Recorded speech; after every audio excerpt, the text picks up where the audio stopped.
सुबह भरानी की जय। निवेदन सबसे कि दोनों हाथ ऊपर करके जोरदार जयकार हो जाए और जेकर जेकर सुघर दुई हाथ में ना बिल्कुल दोनों हाथ ऊपर करिए और जोरदार जयकार के साथ लाख जोड़ा के हम हाथ ऊपर कीजिए भाई। बोले छत्तीसगढ़ महतारी की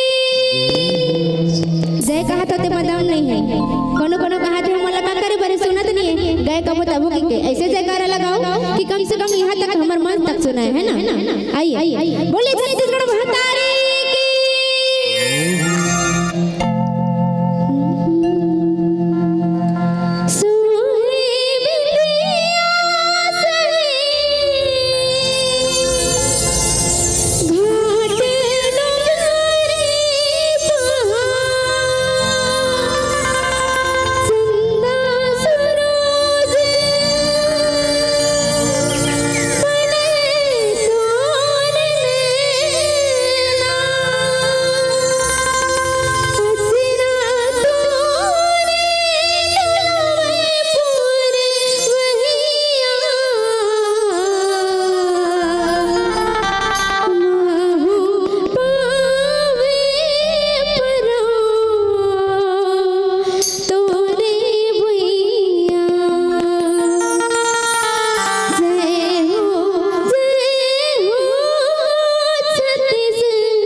हरि नाम रे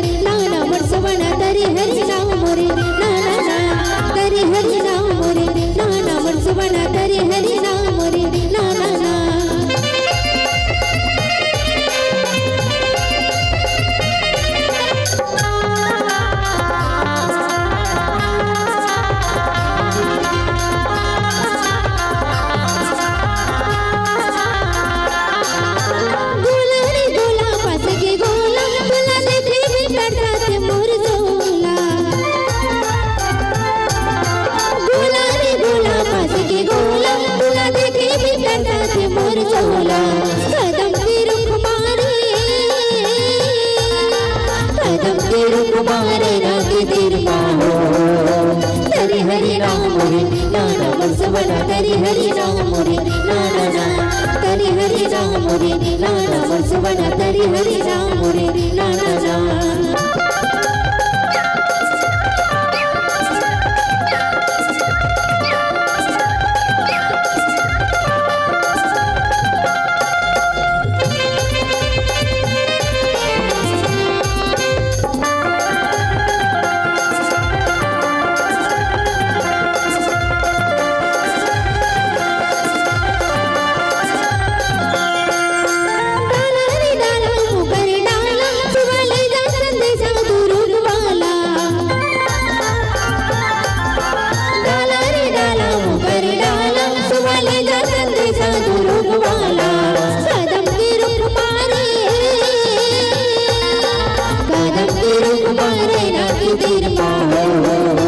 तरी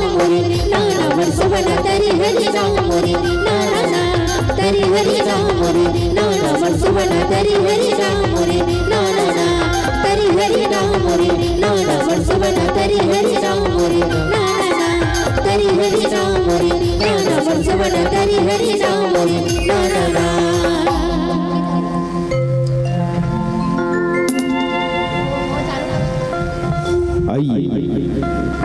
न जाने कितनी परियों ने मिलकर अर्जियां दी थी, न जाने कितनी परियों ने मिलकर अर्जियां दी थी। तब खुदा ने इस जहां पे इस बिटिया को भेजी थी, इस जहां पे बिटिया को भेजी थी, इस जहां पे बिटिया को भेजी थी। आइए पुनः जुड़ते हैं हम सब। झुमकी तरोई रे भाई, झुमकी तरोई रे ना। चलिए कुमारी हीरा साहू के सर में पुनः मन से साझा करें।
फूले गोता फूल गिरा बारी माँ झुमकी तरोई रे भाई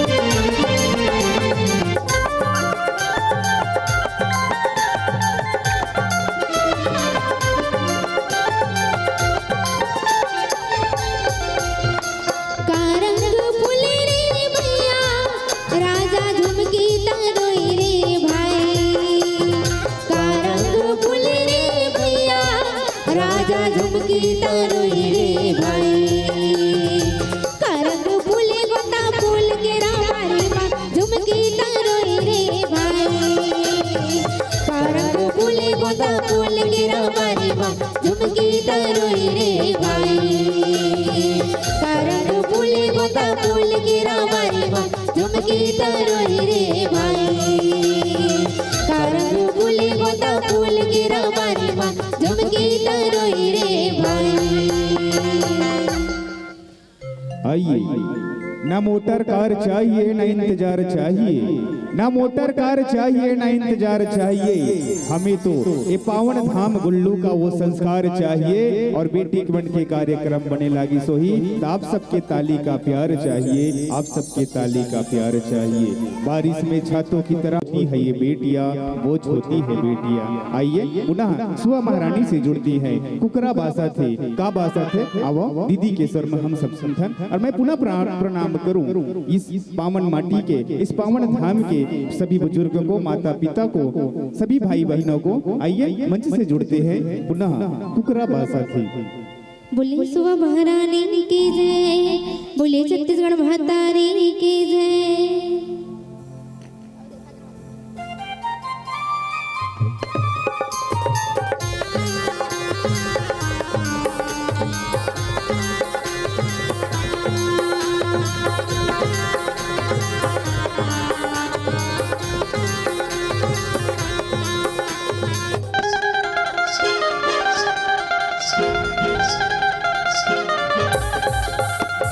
तरी हरि नाम रे नहनरी सुबना कुकरा बासत आगे सगा पहुना तरी हरि नाम रे नहनरी सुबना कुकरा बासत आगे सगा पहुना तरी हरि नाम रे नहनरी सुबना कुकरा बासत आगे सगा पहुना तरी हरि नाम रे नहनरी सुबना कुकरा बासत आगे सगा पहुना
पहुना जेठ बोला दुआ दिली जेठानी हसाती वो कुकरा बसत आगे सागा पहुना जेठ बोला दुआ दिली जेठानी हसाती वो कुकरा बसत आगे सागा पहुना तरी हरि नाम रे नहनरी सुबना कुकरा बसत आगे सागा पहुना तरी हरि नाम रे नहनरी सुबना कुकरा बसत आगे सागा पहुना तरी हरि नाम रे नहनरी सुबना कुकरा बसत आगे सागा पहुना तरी हरि नाम रे नहनरी सुबना कुकरा बसत आगे सागा पहुना।